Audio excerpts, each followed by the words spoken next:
அதை வந்து இன்றைக்கு பாஜக இயக்க தோழர்கள் ஒரு ஃபோக்கஸ் பண்ணி நம்ம முன்னாடி வச்சுருக்காங்க. அது மட்டும் இல்லை, அதுக்காக குறிப்பாக இடதுசாரிகள் எல்லாரையும் இணைத்த ஒரு கூட்டமாக வந்து இது இருக்கு. இப்போ என்னுடைய கருத்துக்கள் வந்து, நான் வந்து இந்திய கம்யூனிஸ்ட் கட்சியினுடைய மாநில குழு உறுப்பினராக இருக்கிறேன். ஸோ கட்சியின் சார்பான ஒரு நிலைப்பாடு என்ன என்பது வந்து ஏற்கனவே தோழர் சாந்தி உங்களிடம் குறிப்பிட்டு சென்று விட்டார். நான் வந்து கட்சியினுடைய ஒரு நிலைப்பாடு அந்த நிலையிலிருந்து இல்லாமல் தோழர்கள் ஒரு தோழர் செயல்முருகன் தான் என்னோட தொடர்பு கொண்டார். அவர் வந்து ஒரு டாக்குமெண்ட் வந்து அமைச்சார். அந்த டாக்குமெண்ட்ல சில விஷயங்கள் வந்து பேசப்பட்டிருக்கு. அதை வைத்து பேசலான்னு வந்து நான் நினைக்கிறேன். முதல்ல வந்து ஒரு விஷயம் வந்து தெளிவுபடுத்த நினைக்கிறேன். கடந்த 2025 செப்டம்பரில் இந்திய கம்யூனிஸ்ட் கட்சியினுடைய சண்டிகரில் இந்திய கம்யூனிஸ்ட் கட்சியினுடைய அகில இந்திய மாநாடு நடந்தது. அந்த மாநாட்டில் இந்திய கம்யூனிஸ்ட் கட்சி நம்ம வந்து தேர்தல் பாதையில் ரொம்ப அளவுக்கு வந்து போயிட்டோம், அதை வந்து நம்ம வந்து திரும்பி பார்க்கணும், நம்மளுடைய போராட்ட மரபுகளுக்கு நாம் வந்து திரும்பணும் அப்படின்னு தன்னை வந்து விமர்சனம் செய்து கொண்டு உள்ளது. அது அறிக்கையில இருக்கு, அது தகவலுக்காக சொல்றேன். அது மட்டும் இல்லாம அந்த அறிக்கையில அகில இந்திய அளவுல காங்கிரஸோட போன எலெக்ஷன்லயே கூட்டணி வைக்கும்போது எந்த விதமான இடர்பாடுகளை எல்லாம் வந்து சந்தித்தது, எப்படி வந்து காங்கிரஸ் ஒத்துழைக்க மறுத்தது, எங்கெல்லாம் வந்து பிரச்சனைகள் சந்திச்சது அப்படின்றத காங்கிரஸை கடுமையாக அந்த அறிக்கை வந்து விமர்சனம் செய்திருக்கு. இந்த எலெக்ஷன்ல என்ன மாதிரி நடக்கும்னு வந்து தெரியாது. ஆனா இந்த 2 விஷயங்களை நான் வந்து கட்சியினுடைய ஒரு உறுப்பினர் அந்த அறிக்கையிலேருந்து உங்களுக்கு விஷயங்களை வந்து வைக்க விரும்புகிறேன். ஏன் வந்து அதை நான் சொல்ல விரும்புகிறேன்னா, இப்போ நம்ம வந்து பேசும்போது ரொம்ப வருடங்கள் நம்ம கடந்துட்டோம். கிட்டத்தட்ட என்ன சொல்றது, நம்மளுடைய சுதந்திரத்துக்கு பிறகு கூட 65 ஆண்டுகள் 70 ஆண்டுகள் கிட்ட வந்துட்டோம். தோழர் என்னை கூப்பிட்ட போது கூட எனக்கே வந்து ஒரு ஆச்சரியமா இருந்தது. பொதுவாக மக்கள் மத்தியில எம்எல் கட்சிகள் இங்க தோழர்களே முன்னாடி கூட வந்து ரொம்ப இப்ப சொல்லலைனாலும் முன்னாடி வந்து தேர்தல் பாதை என்பது வந்து ஒரு திருடர் பாதை அப்படின்றதையும், மற்ற சிபிஐ சிபிஎம் கட்சிகள் பாராளுமன்ற பாதையிலேயே வந்து இருக்காங்க அப்படின்றதையும் வந்து பொதுவாக ஒரு விஷயம் இருக்கு. அதுல சிபிஎம்எல் லிபரேஷன் மட்டும்தான் இன்னைக்கு ரெட் ஃபிளாகும் இணைத்து அவர்கள் பாராளுமன்ற பாதையில் வந்திருக்காங்க. அப்போ அதிகமாக இன்னைக்கு வந்து விகிதாச்சார முறை அப்படின்றதை வந்து இதுக்கு முன்னாடியே இந்திய கம்யூனிஸ்ட் கட்சி சிபிஐ சிபிஎம் வந்து சொல்லியிருந்தாலும் உண்மையிலே கவலைப்பட வேண்டியவங்க வந்து அவங்க தான். ஆனால் இதை வந்து ஒரு எம்எல் கட்சி ஏன் எடுக்கிறது என்ற கேள்வி வந்து எனக்குமே வந்து இருந்தது. அப்போ ஏன் வந்து இது வந்து எடுக்கப்படுது அப்படின்றது ஒரு விஷயம் இருக்கு. இன்னொரு ஒரு விஷயம் எனக்கு என்ன தோணுச்சுன்னா, இந்த இவ்வளோ ஆண்டுகள் வந்து தேர்தலை வந்து புறக்கணித்தும் தேர்தல் வந்து வேணான்னு சொல்லியும் சொன்ன கட்சிகள் எந்த நிலையிலிருந்து திரும்பி வந்து இதை வந்து ஆதரிக்கிறார்கள், இந்த நிலையில வந்து ஆதரிக்கணும். அதே போல கிட்டத்தட்ட 25 ஆண்டுகள் தேர்தலில் இது ஒரு ஆட்சியில இருந்தாங்க. வெஸ்ட் பெங்கால்ல சிபிஎம் இருந்தது, மாறி மாறி கேரளால வந்து இருக்கிறாங்க, திரிபுரால இருந்தது, போயிடுச்சு.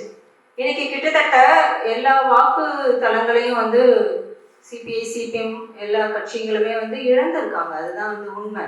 அந்த உண்மையை வந்து அவர்களும் ஒத்துக்கிறாங்க. அப்போ 2 பக்கங்களுமே வந்து ஒரு பெரிய விஷயங்கள் மாற்றங்கள் இருக்கு. ஆனா இது சம்பந்தமான ஒரு தெளிவான ஆய்வுகள்லாம் வந்து வைக்கப்பட்டு நாங்க வந்து இப்படிலாம் பண்ணோம், இந்த நிலையிலிருந்து நாங்க வந்து இதை வந்து மாற்றிக்கொள்கிறோம், இந்த நிலையிலிருந்து இதை பேசுறோம் அப்படின்றத கடந்த கால அனுபவ தத்துவார்த்த ரீதிகள்லேருந்து வந்து பேசாம வெறும் ஃபேசிசம்னு ஒன்று வந்துருச்சு, அதில் எதிர்க்கிறோம், அதுலேருந்து நாங்கள் வந்து இப்படி பேசுகிறோம் அப்படின்றது மட்டுமானதா அப்படின்ற ஒரு கேள்வி இருக்குது. ஏன்னா நாளைக்கு வந்து இன்றைக்கே காஷ்மீரில் காஷ்மீர்ல வந்து அதுக்கான தன்னாட்சியை வந்து ஒரு நிமிடத்தில் வந்து பாஜக வந்து தூக்கி எறிந்து விட்டது. நாளைக்கு வந்து உடனடியாக கூட ஒரு 6 மாதங்கள்லேயே கூட ஒரு கடுமையான ஒரு சூழலை இந்தியா முழுக்கும் பாஜக வந்து கொண்டு வருமானால் நாம் தேர்தல் சீர்திருத்தத்தை பற்றி பேசி கொண்டிருப்போமா அப்படின்னு ஒரு விஷயம் இருக்கு. அதே மாதிரி ஒரு 2-3 வருடங்கள்ல ஒரு மிகப்பெரிய எழுச்சி, மக்கள் எழுச்சி வந்து வருதுன்னா அப்ப நம்ம வந்து அந்த தேர்தல் பாதையில போவோமா, மக்கள் எழுச்சியை வந்து பயன்படுத்துவோமா? ஸோ இந்த மாதிரியான கேள்விகள்லாம் வந்து எழுப்புறதுக்கே இந்த டாக்குமெண்ட் வந்து உதவுச்சுன்றதுக்காக தோழர்களுக்கு வந்து நான் நன்றி சொல்றேன். தோழர் வந்து கொடுத்த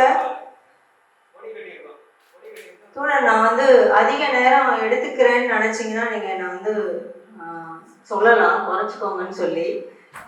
ஏன்னா எனக்கு தெரியலை நான் பேச போற விஷயம் அது எடுக்கணும். நான் வந்து இந்த இன்னைக்கான இதுல வந்து எப்படிலாம் செயல்படுத்த முடியும்ன்றதுக்கான எந்த ஒரு இதையும் நான் வந்து கட்சி தோழர்கள் மாதிரி அவர்கள் ஏற்கனவே ஒரு செயலாளர்களாக ஒவ்வொரு கட்சியை வந்து பிரதிநிதித்துவப்படுத்துற விதத்துல வந்து நான் சொல்ல விரும்பல.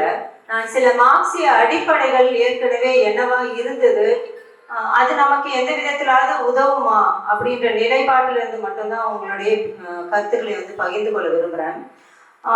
தோழர் வந்து இந்த டாக்குமெண்ட் அனுப்பிச்ச உடனே அதுல வந்து இந்த நம்ம வந்து ஏன் வந்து தேர்தலை வந்து ஆதரிக்கிறோம், ஒரு முதலாளித்துவ கட்சி தேர்தலை வந்து ஏன் ஆதரிக்குது? அவங்க வந்து ஆட்சிக்கு போனோம், ஆட்சி அதிகாரத்தை வந்து கைப்பற்றணும், அதன் மூலமாக வந்து அவர்களுடைய நலன்கள், அது வர்க்க நலன், முதலாளித்துவர்களுடைய நலனை வந்து காப்பாற்றணும். ஆனா ஒரு இடதுசாரி கட்சி, ஒரு கம்யூனிஸ்ட் கட்சிகள் அதே பார்வையிலிருந்து நம்ம வந்து தேர்தலை வந்து பார்க்க முடியுமா அப்படின்ற கேள்வியில இருந்து தான் இந்த டாக்குமெண்ட் வந்து தோழர்கள் வச்சிருக்காங்க. அதுல தேர்தலை வந்து நம்ம ஒரு டாக்டிஸா, ஒரு தந்திரமா பார்க்கணும் அப்படின்றத வந்து பேசியிருந்தாங்க. அப்போ எனக்கு என்னன்னா டாக்டிஸ்னா வந்து என்ன அப்படின்னு வந்து தெரியணும் நமக்கு. முதல்ல டாக்டிஸ்னா என்ன, அப்புறம் வந்து டாக்டிஸ்ன்னு சொல்லும் போதே கூடவே வந்து ஸ்ட்ராட்டஜி அப்படின்னு வந்து ஒரு விஷயம் வந்து சொல்லப்படுது. சரின்னு சொல்லிட்டு இந்த போர்த்தந்திரங்கள், டாக்டிஸ்னா போர்த்தந்திரங்கள் அப்படின்னு மொழிபெயர்க்கப்படுது. நம்மளுடைய லெனினுடைய போர்த்தந்திரம் சம்பந்தமானதெல்லாம் வந்து எடுத்து படிக்கும்போது என்னன்னா அந்த டிரான்ஸ்லேஷன்லேயே முதல்ல எனக்கு வந்து பயங்கரமான பிரச்சனை இருக்கு. ஒரே இடத்துல போர் தந்திரம்னு சொல்றாங்க, யுத்த தந்திரம்னு சொல்றாங்க. அதாவது டாக்டிக்ஸ் அண்ட் ஸ்ட்ராட்டஜி. போருன்றதும் ஒண்ணுதான், யுத்தன்றதும் ஒண்ணுதான். அப்போ என்ன சொல்ல வராங்க அப்படின்னு எனக்கு ஒரு குழப்பமாச்சு. இன்னொரு இதுல வந்து எடுத்து பார்த்தா ஒண்ணுத்துல வந்து செயல் தந்திரம்னு சொல்றாங்க, ஒண்ணுத்துல போர் தந்திரம்னு சொல்றாங்க. சரி, நான் வந்து இந்த வார்த்தைகளுக்குள்ள போய் நம்ம வந்து ரொம்ப ஆராய்ச்சி வந்து செய்யாம உண்மையான பிதாமகன் இதுக்கான யாரு அப்படின்னு வந்து போய் பார்த்தா அது வந்து நம்மளுடைய ஜோசப் ஸ்டாலின் தான். அவர் தான் இதுக்கான ஒரு எழுதியிருக்காரு. உண்மையிலே வந்து என்னன்னா அவருடைய ஒரு 1924 எழுதின அவருடைய புத்தகம், அந்த புத்தகத்துல தான் அவர் வந்து லெனினிசத்தினுடைய அடிப்படைகள், அதுல ஒரு சாப்டர் வந்து இந்த டாக்டிஸும் இந்த ஸ்ட்ராட்டஜியும் அப்படின்றத பத்தி. அப்போ அதுலதான் ஒரு கம்யூனிஸ்ட் வந்து எல்லா காலங்கள்லயும் வந்து தேர்தலில் பங்கெடுக்கணுமா இல்ல தேர்தலை வந்து நிரந்தரமா புறக்கணிக்கணுமா அப்படின்றத வந்து ரெண்டுமே வந்து தவறு. தேர்தல் பங்கேற்புன்றது வந்து ஒரு தந்திரமா மட்டும் இருக்கணும், டாக்டிஸா. அது வந்து ஒரு குறிப்பிட்ட அரசியல் சூழ்நிலையில அடிப்படையில தீர்மானிக்க வேண்டிய தந்திரம் அப்படின்றத வந்து அதுல வந்து சொல்லியிருக்கு. இன்னும் வந்து அதுக்குள்ள வந்து அவர் சில டெஃபினேஷன்ஸ் வந்து கொடுத்துருந்தாரு. ஸோ அது மட்டும் இல்லை, அவர் அந்த டாக்டிக்ஸையும் ஸ்ட்ராட்டஜியும் நான் இங்கிலீஷ்லேயே சொல்கிறேன், ஏன்னா தமிழில் வந்து நம்ம உத்தி தந்திரன்றதை பழகவே இல்லைன்னு நினைக்கிறேன். இல்லைன்னா உத்தின்றத நீங்கள் வந்து ஞாபகம் வச்சுக்கோங்க. அந்த உத்தின்றது வந்து ஸ்ட்ராட்டஜி, தந்திரம் அப்படின்றது டாக்டிக்ஸ். டாக்டிக்ஸ் வந்து நமக்கு வந்து இந்த தேர்தல் வந்து ஒரு டாக்டிஸ்ன்னு சொல்லப்படுது. அப்போ இந்த நம்மளுடைய ஸ்டாலின் வந்து என்ன சொல்றாருன்னா, இந்த டாக்டிஸும் இந்த ஸ்ட்ராட்டஜி, இந்த உத்தியும் தந்திரம் எல்லாம் சேர்ந்ததுதான் பாட்டாளி வர்க்கத்தை வழி நடத்துற ஒரு அறிவியல் அப்படின்னு வந்து சொல்றாரு. அப்போ அங்கேயே எனக்கு ஒரு கேள்வி என்ன வருதுன்னா, வெறும் நம்ம வந்து இந்த தேர்தலை மட்டும் வந்து பேசிட்டு போறதுன்றது எப்படி வந்து சரியாகும்? ரெண்டுத்தையும் வந்து இணைச்சு பார்க்க வேண்டிய ஒரு அவசியம் இருக்குமா அப்படின்ற ஒரு கேள்வி வந்து வருது. அப்புறம் வந்து அந்த உத்தி அப்படின்றத வந்து எப்படி வந்து ஒரு டெஃபினிஷன்ஸ் வந்து கொடுக்குறாருன்னா, நாம நடத்துல இருக்கிற இந்த வர்க்க போராட்டத்துல நம்மளுடைய முக்கிய எதிரி யாரோட கூட்டணி அமைக்கணும், எதை முதல்ல வீழ்த்தணும் என்பதையெல்லாம் வந்து தீர்மானிக்கிறதும், ஒரு புரட்சியினுடைய குறிப்பிட்ட கட்டத்துல பாட்டாளி வர்க்கத்தினுடைய முக்கிய தாக்குதல் திசையை வந்து தீர்மானிப்பது, அதற்கேற்ப நம்மளுடைய படைகளை வந்து அணிதிரட்டுறது, இதுதான் உத்தி, அதுதான் ஸ்ட்ராட்டஜி. ரொம்ப ஷார்ட்டா சொல்லணும்னா வரலாற்று கட்டத்தினுடைய ஒரு முழு திசையை வந்து நம்ம வந்து உத்தின்னு சொல்லலாம்னு வந்து அவர் சொல்றாரு. அப்போ டாக்டிஸ்னா என்ன அப்படின்றதுக்கான ஒரு சில டெஃபினிஷன்ஸ் வந்து, ஒரு குறிப்பிட்ட எழுச்சி அல்லது வீழ்ச்சி காலத்திற்கு பாட்டாளி வர்க்கம் மேற்கொள்ள வேண்டிய ஒரு நடைமுறை விஷயம் அப்படின்னு வந்து சொல்றாரு. அப்போ இதெல்லாம் வந்து ரொம்ப என்ன சொல்றது, ஒரு டெஃபினிஷன்ஸ் தான் வந்து இருக்குது, ஒன்றும் வந்து நமக்கு புரியல அப்படின்னும் போது அவர் கூடுதலாக வந்து என்ன சொல்றாருன்னா, எந்த நேரத்துல அந்த அந்த டாக்டிஸ், அந்த தந்திரம்ன்றது என்னன்னா, எந்த நேரத்துல என்ன செய்யணும், தேர்தலில் பங்கேற்பதா, புறக்கணிப்பதா, வேலை நிறுத்தமா, போராட்டமா, கிளர்ச்சியா, இதெல்லாம் வந்து தீர்மானிப்பது வந்து அந்த டாக்டிஸை கூட தீர்மானிப்பது என்பது உத்திக்கு உட்பட்டது அப்படின்றதையும் வந்து அவர் சொல்றாரு. இந்த மாதிரி அவர் என்ன வந்து சொல்றாருன்னா, உத்தி வந்து மாறாம இருக்கும், ஆனா இந்த டாக்டிஸ் வந்து பலமுறை மாறும் அப்படின்லாம் வந்து சொல்றாரு. இப்போ இதை மட்டும் வந்து நம்ம வந்து பார்த்தோம்னா நிச்சயமா நமக்கு வந்து எதுவுமே வந்து புரியாது. ஒரு அனுபவமும் ஒரு நடைமுறையோடும் வந்து சேர்த்து பார்க்கும்போதுதான் ஒரு டாக்டிஸ்னா என்ன, ஒரு உத்தினா என்ன, தேர்தலை ஏன் வந்து அவர் வந்து ஒரு தந்திரம் அப்படின்னு சொல்றாரு அப்படின்றதுக்கு உள்ள வந்து லெனினே தான், அது ஸ்டாலினே தான் வந்து எதை பத்தி பேசுறாருன்னா, அந்த டாக்டிஸ் என்பதையும் ஸ்ட்ராட்டஜி என்பதையும் எப்படி அன்றைக்கு ரஷ்ய புரட்சியில் எப்படி அதெல்லாம் எப்படி வந்து இம்ப்ளிமெண்ட் பண்ணப்பட்டது, எப்படி வந்து அவையெல்லாம் வந்து செய்யப்பட்டதுன்றத ஸ்டாலின் வந்து அந்த புத்தகத்துக்குள்ள வந்து கொடுக்குறாரு. எனக்கு ஏன் வந்து நான் வந்து இதை உங்களோட பகிர்ந்துக்கிறேன் அப்படின்னா, இன்னைக்கு வந்து நம்ம இதை பத்தி பேசுறோம், என்ன நம்ம நாடாளுமன்ற முறை அதை பத்தி பேசுறோம், அதுல ஒரு ஜனநாயக முறை மீறப்படுகிறது, ஏற்கனவே இருக்கிற ஜனநாயக முறைகள் மீறப்படுது, நம்ம வந்து அதுல வந்து ஒரு சீர்திருத்தம் போனோம், நம்ம வந்து ஒரு காலடியில நம்ம இடத்தை வந்து வைத்துக் கொள்ள வேண்டும், இருக்கின்ற குறைந்தபட்ச ஜனநாயகத்தை கூட வைத்துக் கொள்ள வேண்டும், அதிலிருந்து தான் நாம் முன்னேற முடியும் என்றதுல இருந்து நம்ம பேசுறோம்.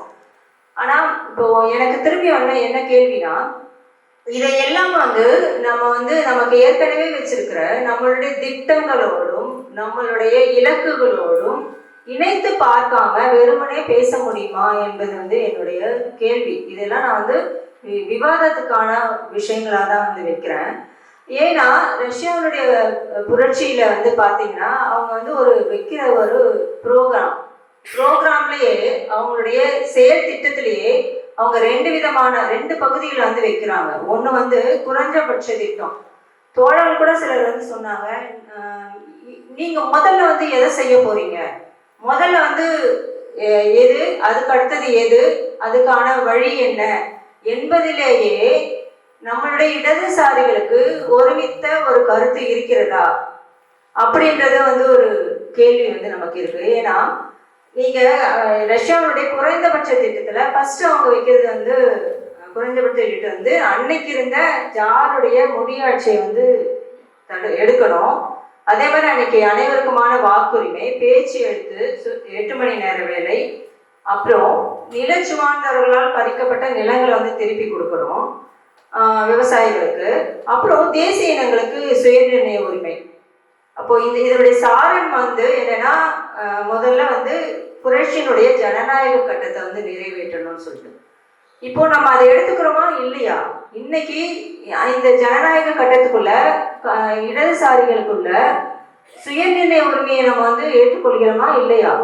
அப்போ இந்த கேள்விகள் எல்லாம் வந்து நம்ம வந்து பேசி அதிலிருந்து ஒரு முடிவு எடுக்காம இதை மட்டும் பேச முடியுமா? நாளைக்கு இது வந்து நமக்கு வந்து பிரச்சனை ஆகாதா? வெறும் பாசிசம் அப்படின்றத இப்படி மட்டும் நம்ம வந்து எதிர்க்க முடியுமா? நமக்குள்ள இந்த கோட்பாட்டு ரீதியான பிரச்சனைகள் வந்து தீர்க்கப்பட வேண்டாமா?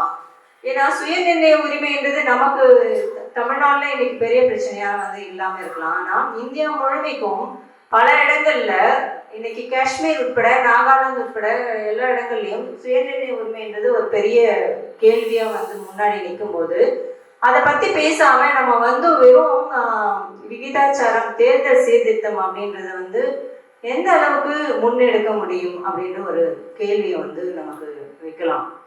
அதே மாதிரி ரஷ்யாவுடைய அந்த திட்டத்துக்குள்ள அதிகபட்ச திட்டமா வந்து அவங்க வச்சிருந்தது என்னன்னா சோசியலிச புரட்சி, முதலாளிகளுடைய ஆதிக்கத்தை வீழ்த்துறது, தனியுடைமையை ஒழிக்கிறது, உற்பத்தி சாதனங்களை பொது உடைமையாக்குறது, பாட்டாளி வர்க்க சர்வாதிகார ஆட்சியை நிறுவுறது, அதாவது வர்க்கமற்ற சமூகமா உருவாகுதுன்றத 2 கட்டங்களை வந்து அவங்க வச்சிருந்தாங்க. இந்த 2 கட்டங்கள்ல ஸ்டாலின் வந்து அதை வந்து மூன்று கட்டங்களா வந்து பிரிக்கிறாரு. ஃபர்ஸ்ட் கட்டம் வந்து முக்கியமா அந்த 1903 17 ஜார் ஆட்சியை வந்து தான் எதிர்க்கிறதுன்றதுதான் அவங்களுடைய முதன்மையான விஷயமா இருக்கு. வரலாற்றுல இதுக்கு முன்னதாக நான் ஏன் வந்து அந்த இந்த ஸ்ட்ராட்டஜி அப்படின்றதையும் உத்தின்றதையும் வந்து நான் இன்னைக்கு வந்து அதிகமா எம்பசைஸ் பண்ணணும், இங்கேருந்து அவங்க கிட்ட இருந்து எடுக்கணும்னு நான் நினைக்கிறேன்னா, மாறிய சூழ்நிலைக்கு ஏற்ப லெனின் வந்து பல விஷயங்களை வந்து மாத்தினாரு. இன்னைக்கான காலகட்டத்துக்கு ஏற்ற மாதிரி நம்ம அதெல்லாம் பேசுறோமா, விவாதத்துக்காக உட்படுத்தி இருக்கோமா அப்படின்றத முன்வைக்கிறதுக்காக தான். ஏன்னா லெனின் காலத்துக்கு முன்னாடி முதலாளித்துவ புரட்சி அப்படின்றது மக்கள் எழுச்சியை பயன்படுத்தி முதலாளிய வர்க்கம் வந்து நடத்தின வந்து புரட்சி.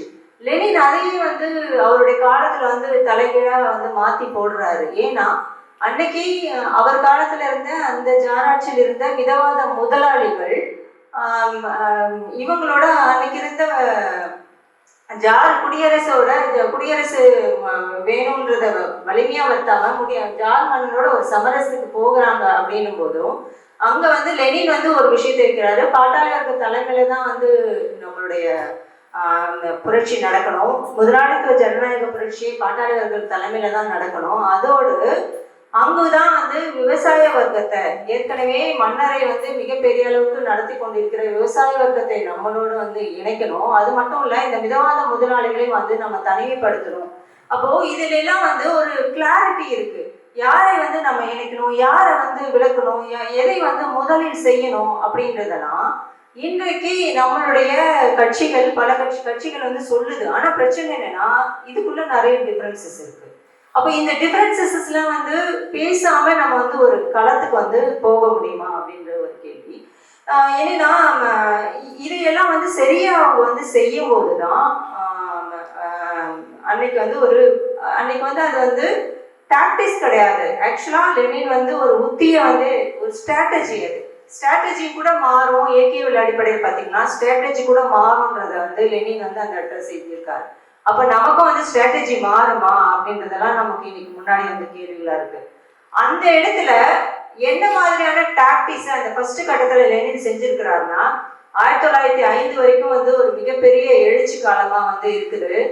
அந்த காலத்துலதான் அன்னைக்கு ரஷ்யாவுடைய பாராளுமன்றம் அப்படின்னு சொல்ற டூமாவை வந்து புறக்கணிக்கிறாங்க ரஷ்ய கம்யூனிஸ்ட் போல்ஷிக்குகள். 1905 அவங்க புறக்கணிக்கிறாங்க. ஆனா 1907 அதுக்கு பிறகு மிகப்பெரிய மக்களுடைய எழுச்சி எல்லாம் வீழ்ச்சி அடையும் போது அப்பதான் வந்து திரும்பி டூமாவில் நம்ம வந்து பாராளுமன்றத்துல பங்கேற்கணும். மக்கள் எழுச்சி இல்லாத போது இருக்கிற அந்த நாடாளுமன்ற முறையாவது நாம் வந்து உபயோகப்படுத்திக்கணும்ன்றத வெளியில புறநிலையில என்ன மக்களுடைய எழுச்சி அதுல இருந்துதான் வந்து அவங்க முடிவு செய்யறாங்க. புரட்சி வந்து பின்னடைவை சந்திச்சதால டூமாவை வந்து புறக்கணிக்கிறதுக்கு பதிலாக அவங்க பங்கேற்கிறாங்க. வேலை நிறுத்தங்கள், அதே மாதிரி தலைமறை பணிகள் போன்ற போராட்ட வடிவங்களை வந்து மாத்துறாங்க. புரட்சி அமைப்புகளுக்கு பதிலாக கலாச்சார கல்வி கூட்டுறவுகளை வந்து பண்றாங்க. முக்கியமா அவங்க அங்க வந்து சொன்னது என்னன்னா, முதலாளித்துவ வர்க்கத்துடைய அந்த வாக்குறுதிகள்லாம் எவ்வளவு வந்து பொய்யானது அப்படின்றத மக்கள் தங்கள் சொந்த அனுபவத்தின் மூலமா தெரிந்து கொள்ள செய்வதே நாங்கள் வந்து பாராளுமன்றத்துல, அதாவது முதலாளித்துவ வர்க்கத்தை அம்பலப்படுத்துவதற்காக தான் நாங்கள் பாராளுமன்றத்தில் பங்கேற்கிறோம் அப்படின்றதுதான் ஒரு கம்யூனிஸ்டின் ஒரு நிலைப்பாடாக வந்து அவங்க முன்வைக்கிறாங்க. அவங்க எந்த சந்தர்ப்பத்திலும் வந்து பாராளுமன்றத்துல முழுமையாக போய் நாங்க வந்து ஒரு புரட்சியை நடத்தணும்னு சொல்லலை. அதை வந்து ஒரு அம்பலப்படுத்தும் இடமா தான் லெனினுடைய எல்லா எழுத்துக்களுமே அம்பலப்படுத்துவதற்குடைய இடமா தான் வந்து பாராளுமன்றத்தை வந்து வைக்கிறாருன்றதுதான் அந்த புரட்சியை நம்ம பார்க்குறோம். 2வது கட்டம் வந்து 17 பிப்ரவரி அந்த அக்டோபர் அந்த கட்டத்துல வந்து ஜார் வந்து வீழ்த்தப்படுறாரு. முதலாளிகள் தலைமையிலான ஒரு தற்காலிக அரசு அமையுது. அதே மாதிரி நம்மளுடைய முதலாளித்துவ ஜனநாயகவாதிகள், சொல்லப்போனா கம்யூனிஸ்ட் கட்சிக்குள்ளேயே இருந்த அந்த மென்ஷ்விக்குகள் பிரிவு, அது தாராளவாத முதலாளித்துவத்தை ஆதரிக்கிற ஒரு பிரிவு, அப்புறம் சோசியலிஸ்ட் புரட்சியாளர்கள்ன்ற ஒரு கட்சி, இவங்க எல்லாம் வந்து அந்த பார்லிமெண்ட்ல இருக்கிறாங்க. அந்த புதிதாக அமைக்கப்பட்ட பார்லிமெண்ட்ல வந்து இருக்கிறாங்க. ஆனா அவங்க வந்து ஏகாதிபத்திய போர்ல இருந்து மக்களை காப்பாத்தாம திரும்பியும் வந்து அந்த குடியரசையே வந்து கொண்டு வரணும்ன்ற நிலைகள்ல இருக்கும்போதுதான் இன்னொரு ஒரு நிலைமைகள் இருக்கும்போதுதான் என்னன்னா, அங்கு சோவியத்துகளே ஒரு ஆட்சி அதிகாரத்தை மக்களுடைய படைகளை கொண்டவர்களாக இருக்கும்போது இரட்டை ஆட்சி முறைன்னு ஒன்று இருக்கிறத தான் லெனின் உபயோகப்படுத்தி அவர் வந்து அப்போ வந்து இதனுடைய முதல் கட்டத்துல பாத்தீங்கன்னா அவர் விவசாயிகளுடைய கூட்டணின்னு சொல்லுவாரு. இந்த கட்டத்துல பாத்தீங்கன்னா விவசாயிகளை தள்ளிடுவாரு. அவர் ஏழை விவசாயிகள் மட்டும் வந்து கூட்டணி வைப்பாரு. அதே மாதிரி அவர் ஒரு தந்திரத்தை வந்து என்ன கையாளுவார்னா, போல்ஷிக்குகள் வந்து இந்த சமயத்துல எந்த கிளர்ச்சிகளையும் வந்து நம்ம செய்யக்கூடாது, நம்ம புரட்சியாளர்களை இந்த மென்ஷிக்குகளை முதலாளித்துவ கட்சி தவறுகளை மக்களுக்கு வந்து பொறுமையா வந்து விளக்குவோம். இதுதான் அன்னைக்கான டாக்டிக்ஸ். நான் வந்து பொறுமையா விளக்குவேன், கிளர்ச்சி எல்லாம் செஞ்சு அந்த மென்ஷிக்குகளை எதிர்த்து, ஏன்னா அப்பதான் வந்து ஒரு ஜனநாயக குடியரசே அமைஞ்சிருக்கு, ஒரு முதலாளித்துவ மன்றம் அமைஞ்சிருக்கு. இந்த இடத்துல இருந்து நான் வந்து அவர்களை வந்து மிக பொறுமையாக அவர்கள் செய்கிற கேடுகளை, அவர்கள் எப்படி ஏகாதிபத்திய போருக்கு ஆதரவாக இருக்கிறார்கள் என்ற ஒரு டாக்டிக்ஸை வந்து நிதானமா செய்யறாரு. இப்போ நான் இந்த மாதிரி சொல்லிட்டே போனாங்க, நான் ஒரு முழு இதுக்கு போகல. அப்போ நம்ம அதே சமயத்துல அன்னைக்கு வந்து சோவியத் கம்யூனிஸ்ட் கட்சி ஒரு தவறம் செய்து அதோடு வந்து நான் முடிக்கலாம்னு நினைக்கிறேன். ஒரு கட்டத்துல அவங்க 1917 முதலாளித்துவ நாடாளுமன்றத்துல பங்கேற்கணும்னு வந்து முடிவு செய்யறாங்க. ஆனா கொஞ்ச நாள்லயே வந்து அதை திருத்திக்கிட்டு என்ன வந்து திருத்திக்கிறாங்கன்னா, எல்லா அதிகாரங்களும் சோவியத்துக்களுக்கே நம்ம வந்து சொல்லிட்டு, ஆனா திரும்பியும் வந்து இந்த முதலாளித்துவ பாராளுமன்றத்துல நம்ம பங்கேற்கிறது அப்படின்னு சொல்றது வந்து மக்களை வந்து குழப்பம், அதனால நம்ம அங்க பங்கேற்க கூடாது அப்படின்னு சொல்றாங்க. இப்ப நீங்க பாத்தீங்கன்னா ஒரு நாடாளுமன்றத்துல பங்கேற்கணுமா கூடாதா, எந்த சமயத்துல பங்கேற்கணும், நம்ம என்ன தவறு செய்யறோம், இதையெல்லாம் வந்து உடனடியாக ஒரு கம்யூனிஸ்ட் கட்சி, அன்றைக்கு இருந்த போல்ஷிக் கட்சி சரி செய்து கொண்டு எது வந்து முதன்மையானது, எது வந்து அடுத்த கட்டமானது, எது யாரை வந்து நம்ம வந்து கூட்டணி இணைச்சுக்கணுன்றதுலாம் மிக தெளிவான ஒரு நிலைப்பாடுகளை நம்ம எடுத்ததை பார்க்குறோம். இன்னொன்று சொல்லப்போனா, கடைசியான இந்த சோசியலிச புரட்சியை வென்ற பிறகு கூட, பாட்டாளருக்கு அரசு நிறுவப்பட்ட பிறகு கூட கொஞ்ச காலம் அந்த அரசியல் நிர்ணய சபை, அந்த வழக்கமான நாடாளுமன்றம் இருந்தது அப்படின்றத வந்து லெனின் வந்து பதிவு செய்யறாரு. ஏன்னா உடனடியாக சோவியத்துகளுக்கு அதிகாரம், உடனடியான சட்டங்கள்லாம் வந்து இயற்றப்பட்டது. ஆனா அரசியல் நிர்ணய சபைன்றது கொஞ்ச காலம் இருந்தது. ஏன்னா விவசாயிகளுடைய மனநிலையை மாற்றுவதற்காக நாங்க வைத்திருந்தோம். இப்போ இதுல பாருங்க, கொஞ்ச நாளைக்கு வந்து அந்த நாடாளுமன்ற முறையில் வந்து இருந்தது. நம்ம வழக்கமான விஷயன்றது அடித்து உரைத்து நொறுக்குவோம்ன்றதே அவங்க செஞ்சாங்க. ஆனா கொஞ்ச நாளைக்கு அதை வச்சிருந்தாங்க. அப்போ நமக்கு இதெல்லாம் வந்து ஒரு வரலாற்று அனுபவங்களாக இருக்கும்போது, நம்மளுடைய கட்சிகள், நம்மளுடைய இடதுசாரிகள் எங்க வந்து என்னென்ன செஞ்சாங்க, எப்படி வந்து பண்ணாங்க அப்படின்றதுக்கான எந்த ஒரு, ஏன் பிரேக் ஆச்சு, ஏன் வந்து இதை பண்றாங்க, ஏன் இது பண்றாங்க, எந்த ஒரு கம்யூனிஸ்ட் கட்சி உறுப்பினருக்கும் மக்கள் ஜனநாயக புரட்சி தான் வந்து நம்ம உடனே நடத்த போறோம், அடுத்த கட்டம் தான் வந்து ஒரு சோசியலிச புரட்சி என்பதெல்லாம் விளக்கப்பட்டிருக்கா, நம்மளுடைய திசை வழி இதுதான் வந்து சொல்லப்பட்டிருக்கா, நமக்குள்ளேயே அதுக்கான விவாதங்கள் வந்து இருக்குதா, நமக்குள்ளேயே அதுக்குள்ள இருக்கிற டிஃபரன்சஸ் வந்து சரி செய்யப்பட்டிருக்குதா, இதெல்லாம் வந்து நமக்கு கேள்விகளா இருக்கு. சரி, இதையெல்லாம் வந்து விட்டுட்டு இன்னைக்கு நம்மளுடைய தோழர்கள் வச்சிருக்கிற விஷயத்தை நம்ம வந்து எந்த அடிப்படையில எடுத்துக்கலாம் அப்படின்னு ஏதாவது ஒரு நிலைப்பாட்டுக்கு நம்ம வந்து வந்தாகணும் இல்லையா. அப்போ தேர்தல் அரசியல தேவைப்படும் நேரத்திற்கான ஒரு முக்கிய கருவியா எடுத்துக்கணுமே தவிர அதையே பாதையாக எடுத்துக்கொள்ளும் தவறை நாம் செய்ய கொள்ளக்கூடாது. இதை வந்து ஒரு அடிப்படையா நம்ம வந்து வச்சுட்டு தான் வந்து எதை வேணா வந்து பேச முடியும். அதே மாதிரி முதலாளித்துவ நாடாளுமன்றத்தை அகற்றிடும் பலம் இல்லாத வரைக்கும், இது நான் சொல்றது கிடையாது, லெனின் சொல்றதுதான், அவற்றில் வேலை செய்தே ஆக வேண்டும். எதற்காகனா சுரண்டப்படும் ஒடுக்கப்படும் மக்களுக்கு அவை எதிரானவை என்பதை அம்பலப்படுத்த வேண்டும் என்ற நோக்கில் அப்படின்னு வந்து லெனின் சொல்றாரு. இப்போ இந்த இந்த அடிப்படைகள் எல்லாம் வச்சுட்டு இந்த இன்னைக்கு நான் ஏற்கனவே குறிப்பிட்டு சொன்ன மாதிரி நம்ம ஏற்கனவே ஓரளவுக்கு பெற்றிருக்கிற அது வந்து ஒரு போலித்தனமான ஜனநாயகம், ஒரு பேரழிவான ஜனநாயகமாக இருந்தாலும் அந்த ஜனநாயகத்தினுடைய முக்கிய உறுப்புகளான தேர்தல் ஆணையம், அதே மாதிரி ஒரு இதனுடைய அதிகாரம், நாடாளுமன்ற அவையினுடைய அதிகாரம், தோழர்கள் ஏற்கனவே குறிப்பிட்டு சொன்னாங்க, ஒரு நிலை கமிட்டிக்கு போனா கூட வந்து அங்க வந்து அதெல்லாம் விவாதிக்கப்படுறது இல்லை, அதை இவங்க எடுத்துக்கிறதும் இல்லை, எல்லாமே அமைச்சரவை குறிப்பிட்ட நபர்கள் முடிவு செய்றாங்க. அப்போ இந்த அளவுக்கு ஒரு பாசிசமா போயிட்டு இருக்கிற ஒரு நிலையில நம்ம வந்து ஒரு குறைந்தபட்ச ஜனநாயகத்திலிருந்து அடுத்த கட்டத்துக்கு போகணுன்ற அடிப்படையில இந்த தேர்தல் சீர்திருத்தத்தை நம்ம பேசுறதுன்றது சரியா இருக்கும்னு நம்ம ஒரு நிலைப்பாட்டுக்கு வந்து வரலாம். இந்த மாதிரியான கண்டிஷனோட இந்த தேர்தல் பாதையே வந்து முற்றுமா கிடையாது, அதே மாதிரி வந்து நம்ம முதலாளித்துவ நாடாளுமன்றத்தினுடைய பலத்தை அகற்றிடும் வரைக்கும் நம்ம அதுல வேலை செய்யணுன்ற விஷயங்கள் இருக்குது. மார்க்சிய லெனினிய வழிகாட்டுதல்படி இன்னைக்கான பாசிச பாஜகவை வந்து முற்றிலும் ஜனநாயக முறைகளை வந்து அழிக்கிற நிலைமைகள்ல நம்ம இந்த விகிதாச்சார முறைன்றத கன்சிடர் பண்ணலாம், தேர்தல் சீர்திருத்தத்தை எடுத்துக்கலான்ற ஒரு நிலைப்பாடுக்கு வரும்போது, இப்போ ஏற்கனவே நிறைய தேர்தல் சீர்திருத்தத்தை பத்தி உங்களுக்கு படமே வந்து போட்டு காட்டினாங்க. தேர்தல் சீர்திருத்தத்தை வந்து நம்ம பார்க்கும்போது கிட்டத்தட்ட 80-90 நாடுகள்ல இருக்கிறதா நமக்கு வந்து தெரியுது. அதுல அவங்க முக்கியமா வந்து சொல்றது என்னன்னா, நீங்க வந்து நம்ம சிறிய கட்சிகளுக்கு கூட ஒரு ரெப்ரசன்டேஷன் கிடைக்கும், அதுதான் அதுல வந்து முக்கியமானது. ஏற்கனவே தொகுதியில நம்ம உண்மையில நம்ம அழகா வந்து தோழர்கள் வந்து இதை எடுத்துக்கிற விஷயம் ரொம்ப நல்ல விஷயம், ரொம்ப அழகா வந்து பிரச்சாரம் பண்ணலாம். நான் ஏற்கனவே இருக்கிற தொகுதி வாரியில ஒருத்தர் வந்து 10 பேர் போட்டிடுறாங்கன்னா அதுல வந்து ஒருத்தர் வந்து 50,000 ஓட்டு வாங்கன்னா நீங்க 49,000 கம்மியா இருந்தா கூட நீங்க வந்து அதுக்கு தகுதியானவர் கிடையாது. இது வந்து எவ்வளவு ஒரு அப்பட்டமான ஒரு ஜனநாயகமற்ற ஒரு தன்மை அது. ஸோ அந்த இடத்துல இருந்து நம்ம வந்து ரொம்ப அழகா வந்து இதை வந்து பிரச்சாரம் பண்ண முடியும். அந்த மாதிரி தான் வந்து நிறைய விஷயங்களுக்கு தோழர்களும் நிறைய விவரங்கள் அதை வச்சிருக்காங்க.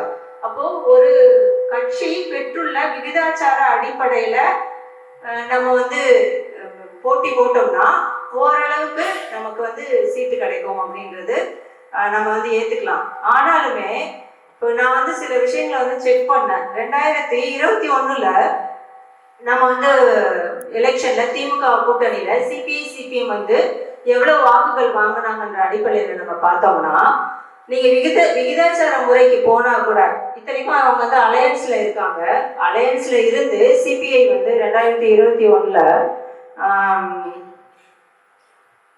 1.09 சிபிஐ, சிபிஎம் வந்து 1%. மொத்தம் வந்து 6 பேர் கண்டெஸ்ட் பண்ணதுல ஒவ்வொருத்தரும் 2 பேரும் தலா 4 பேர் 4 பேர் தான் வந்து போட்டி போட்டு வின் பண்ணியிருக்காங்க. எலெக்ஷன்ல அலையன்ஸோட நின்று சிபிஎம்மும் சிபிஐயும் பெற்ற வாக்கு விகிதம் 6 இடங்கள்ல தலா நின்று வாக்கு இடங்கள் வந்து மொத்தமே வந்து 1%, 2 பேருமே இடதுசாரிகள் அப்படின்ட்டு. இன்னும் நம்ம எம்எல் தோழர்களா இருக்காங்க, அதை எடுத்துக்கலாம். இதெல்லாம் சேர்ந்தா கூட வந்து ஒரு 3-4% தான் நம்ம வந்து மொத்தமாவே பெற்றிருக்கோம். நீங்க விகிதாச்சார முறைக்கு போனா கூட என்ன நடக்கும்னா, ஒரு 4-5 சீட்டு வந்து கிடைக்கும். ஸோ நம்மளுடைய விஷயம் வந்து நம்ம எவ்வளோ வாக்குகளை மக்கள்கிட்ட வந்து பெறுறோம் அப்படின்றது. விகிதாச்சார முறைக்கு போனீங்கன்னா கூட நீங்க மக்கள் மத்தியில ஆதரவு இருந்து மக்களுடைய ஓட்டுகளை வாங்கி எந்த அளவுக்கு நீங்க பர்சன்டேஜ் பெருகிறீர்களோ அப்பதான் வந்து விகிதாச்சார முறை வந்து வின் ஆகும்.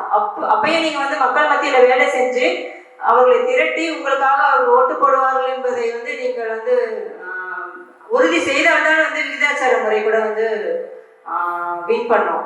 ஆனா ஒரு விஷயம் பண்ணலாம், என்னன்னா விகிதாச்சார முறையில இப்ப நாம் தமிழர் கட்சி எடுத்துக்கோங்களேன். அதே 2021 கிட்டத்தட்ட அவங்க வந்து 234 தொகுதிகளில் போட்டிட்டு ஏறக்குறைய என்னன்னா 7.5 வரைக்கும் வந்து அவங்க வாக்கு சதவீதம் பெற்றிருக்காங்க. அப்போ அவங்களுக்கு விகிதாச்சார முறையில போனா கிட்டத்தட்ட வந்து 10 இடங்களுக்கு கிடைக்கிறதுக்கு வந்து வாய்ப்பு இருக்கு. இப்போ இதெல்லாம் வந்து விகிதாச்சார முறை பின்பற்றப்பட்டால் கூட நீங்க மக்களுடைய பலத்தையும் மக்களுடைய எழுச்சியையும் உருவாக்கலனா அந்த முறைகள்ல கூட நம்ம வந்து பெரிய அளவுக்கு வெற்றி பெற முடியாதுன்றதுக்காக நான் வந்து சொல்ல வரேன். விகிதாச்சார முறை கூடாதுன்றதுக்காக சொல்ல வந்தேன்.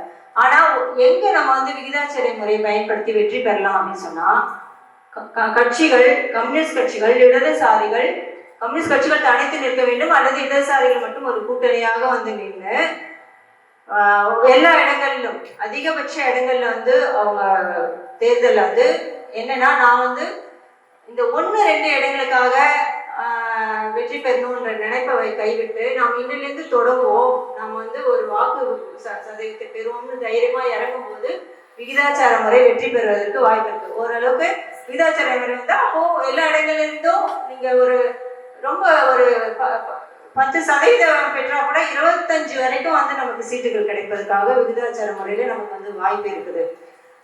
அதே போல என்னன்னா ரொம்ப முக்கியமான விஷயம் என்னன்னா, விகிதாச்சார முறையில இப்படிலாம் நம்ம போனோம்னா இந்த மாதிரி முதலாளித்துவ கட்சிகள்ல எனக்கு 1 கொடு 2 கொடு அப்படின்னு சொல்லிட்டு அவங்களை சார்ந்து நிற்கிற ஒரு விஷயத்தை வந்து ஒரு ஆரம்ப கட்டமாக இடதுசாரி கட்சிகள் வந்து தவிர்க்க முடியும். இதெல்லாம் விகிதாச்சார முறைக்குள்ள நம்ம வந்து போனா இருக்கிற பாசிட்டிவான நம்ம வந்து எடுத்துக்கொள்ள முடிகிற விஷயங்கள். ஆனா எல்லாத்துக்குமே அடிப்படை என்னன்னா, நம்மளுடைய இந்த விகிதாச்சார முறையும் வந்து ஒரு ஜனநாயக கருவி தான். அதுவே வந்து எனக்கு வந்து இன்னொரு பயம் வந்துச்சு, உண்மையிலே வந்து பயம் வந்துச்சு. ஒருவேளை இன்னைக்கு கம்யூனிஸ்ட் கட்சிகள் 2 இடங்கள்ல 4 இடங்கள்ல வந்து வெற்றி பெறாங்க. இப்பயே வந்து கம்யூனிஸ்ட் கட்சிகள் மட்டும் விடுங்க, எல்லா தேர்தல் கட்சிகளுக்குள்ளும் கடுமையான அதிகாரத்துவ போட்டியும் அவங்களுக்குள்ளேயே பயங்கரமான முரண்பாடும் வெடிச்சு கிளம்பி வெளியில வர்றதை நம்ம வந்து பார்த்துட்டு தான் இருக்கோம். ஒவ்வொரு அரசியல் கட்சிக்குள்ளும் முதலாளித்து கட்சிக்குள்ளேயே வந்து வெளியில நின்று இன்னொரு வேட்பாளர் வந்து நின்று போட்டி போடலாம். இப்போ இந்த இடத்துக்குள்ளதான் நம்ம கம்யூனிஸ்ட் கட்சிகள் நுழைஞ்சு பண்ணணும். இன்னைக்கு 2-3 இடங்கள்ல கம்யூனிஸ்ட் கட்சிகள் நின்று நீங்க வந்து விகிதாச்சார முறையில போட்டிடுங்க. ஆனா நீங்க 50 பேர் வந்துட்டா கூட நீங்கள் என்ன சொல்ல போகிறீர்கள் என்பது அதை விட முக்கியமானது. உங்களுடைய புரட்சியை நீங்கள் கொண்டு செல்வதற்கான ஒரு கருவிதான் இது தவிர, நீங்க நாளைக்கு போய் அந்த பாலிசியை, நம்மளுடைய எம்பிக்கள் ஒரு பாலிசியை மட்டும் பேசிட்டு உங்களுடைய சுரண்டல் அமைப்பு முறையையும் இந்த முதலாளித்துவத்தை வீழ்த்த வேண்டும் என்பதையும் வந்து அடிப்படையை கூட பேசாமல் இருந்தால் நாம் பாராளுமன்றத்துக்கு போய் தான் வந்து என்ன பிரயோஜனம்? அப்போ இந்த அடிப்படையிலிருந்து நம்ம வந்து பார்க்காம நம்மளுடைய மக்கள் போராட்டங்கள் வந்து பார்க்காம, உதாரணத்துக்கு நான் திமுகவை இங்க எடுத்துக்கிறேன், முடிக்கிறேன். நான் இதோட திமுக வந்து பெண்களுக்கு வந்து 2000 ரூபாய் வந்து அவங்களுடைய மகளிர் உதவித்தொகை கொடுக்குது. இதை நம்ம கருத்தியல் ரீதியா நம்மளுடைய போய் இருக்கிறவங்க சட்டமன்றங்கள்ல வந்து நம்ம எப்படி வந்து நம்ம 2000 உதவித்தொகையில இந்த இது என்ன சொல்றது, போக்குவரத்து கழகங்கள்ல அவங்கள வந்து போய் இலவச பஸ் பயணங்கள் வந்து செய்யறாங்க. இது வந்து நம்மள வந்து ஆதரிக்கிறோம். இதை சொன்னா இப்ப பெண்கள் தப்பா தானே நினைப்பாங்கன்னு நமக்கு ஒரு எண்ணம் இருக்குது. ஆனா அதுக்கு பேரலா போக்குவரத்து துறையே வந்து அழிஞ்சிட்டு இருக்கு. அவங்களுக்கே வந்து சம்பளம் கொடுக்கல, அது தனியார் மையத்துக்கு போயிட்டு இருக்கு. இன்னும் 10 வருடங்கள்ல போக்குவரத்து துறையே வந்து இல்லாம போயிடுச்சுன்னா எந்த பஸ்ல இந்த பெண்கள் போவாங்க? இந்த ஒரு கேள்வியை நம்ம வந்து நம்மளுடைய சட்டமன்ற உறுப்பினர்கள் ஒரு தத்துவார்த்த ரீதியாவது வைக்கணும் இல்லையா? இன்னைக்கான விஷயங்கள்ல இருந்து மட்டும் பேசாம இந்த மாதிரி ஆழ்ந்த விஷயங்களை நம்ம வந்து சொல்லலாம். அப்போ நீங்க எதுக்காக போறீங்கன்றதுல தெளிவில்லாம நம்ம வந்து எந்த முறைகளை பற்றி பேசினாலும் வந்து அது வந்து பலனளிக்காது. இதன் அர்த்தம் விகிதாச்சார முறை வந்து கூடாதுன்னு நான் வந்து இன்னைக்கு சொல்றதில்லை. அதை நாம் எப்படி பயன்படுத்த வேண்டும் என்பதில் நமக்கு வந்து தெளிவு இருக்கணும். அது மட்டும் இல்லாம இன்றைக்கு இந்த விஷயங்கள் பேசப்படுவது என்பது ஒரு இடதுசாரி ஒற்றுமையை, நமக்குள்ள இருக்கிற இந்த கருத்தியல்களை கலைந்து செல்வதற்கான அடுத்த கட்டமாக இருப்பதற்கான ஒரு வாய்ப்பாக இருக்க வேண்டும் என்று கூறி வாய்ப்பளித்த தோழர்களுக்கு நன்றி கூறி விடைபெறுகிறேன்.